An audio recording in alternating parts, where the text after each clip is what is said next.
আমরা যখন কোনো ব্রডব্যান্ড ইন্টারনেট লাইন বাসা কিংবা অফিসের জন্য নেই, তখন কিন্তু একটা নির্দিষ্ট এমবিপিএস এর জন্য আমাদের নির্দিষ্ট টাকা দিতে হয়। যেমন ধরেন হয়তো আপনি 10 এমবিপিএস এর লাইন আনছেন, সেখানে হয়তো 500 টাকা দিতে হচ্ছে। হয়তো আপনি 30 এমবিপিএস এর লাইন কিংবা তার থেকেও বেশি এমবিপিএস এর লাইন আনছেন, সেক্ষেত্রে হয়তো আপনি 1500 টাকা কিংবা 2000 টাকা দিচ্ছেন। কিন্তু আপনি টাকা দিচ্ছেন বেশি, মানে যেই স্পিডের জন্য আপনি টাকা দিচ্ছেন সেই স্পিডটা আপনি আসলে পাচ্ছেন কিনা সেটা কিভাবে চেক করবেন। আমি জানি আপনারা অনেকেই হয়তো বিভিন্ন স্পিড টেস্টিং যে অ্যাপ আছে কিংবা সাইট আছে সেখান থেকে টেস্ট করে চেক করেন, কিন্তু এক্ষেত্রেও কিছু ঝামেলা থাকে। এখানে দুটো জিনিস বোঝার আছে, একটা হচ্ছে নর্মাল ইন্টারনেট স্পিড, আরেকটা হচ্ছে ডাউনলোড স্পিড। এবং এই যে এমবিপিএস এবং এমবি দুটোর মধ্যেও কিন্তু কিছু পার্থক্য আছে। আমি একটু এক্সপ্লেইন করছি। মূলত আমরা যখন ইন্টারনেটের স্পিডটা মেজার করি, মানে মাপি, তখন সেটা এমবিপিএসে হয়। মানে ধরেন 10 এমবিপিএস, এক্ষেত্রে কিন্তু এমবিপিএসের যে বিটা থাকে সেটা কিন্তু ছোট হাতের থাকে।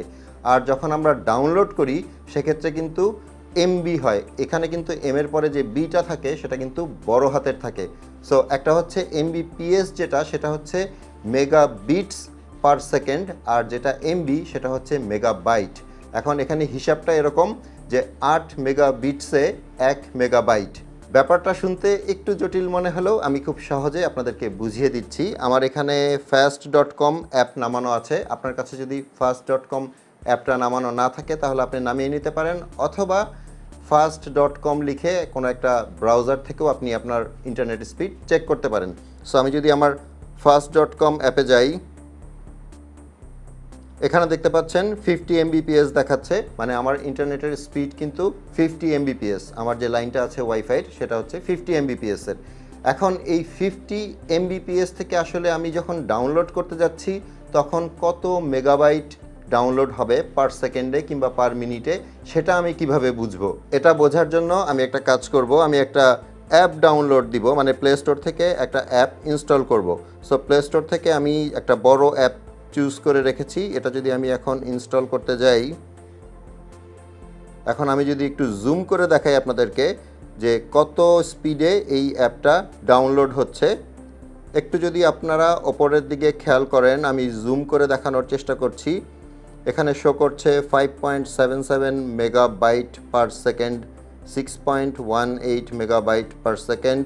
মোটামুটি ধরে নেওয়া যাচ্ছে যে 6 মেগাবাইট পার সেকেন্ড হিসাবেই কিন্তু অ্যাপটা ডাউনলোড হচ্ছে। মানে আমার ইন্টারনেটের ডাউনলোড স্পিড হচ্ছে 6 মেগাবাইট।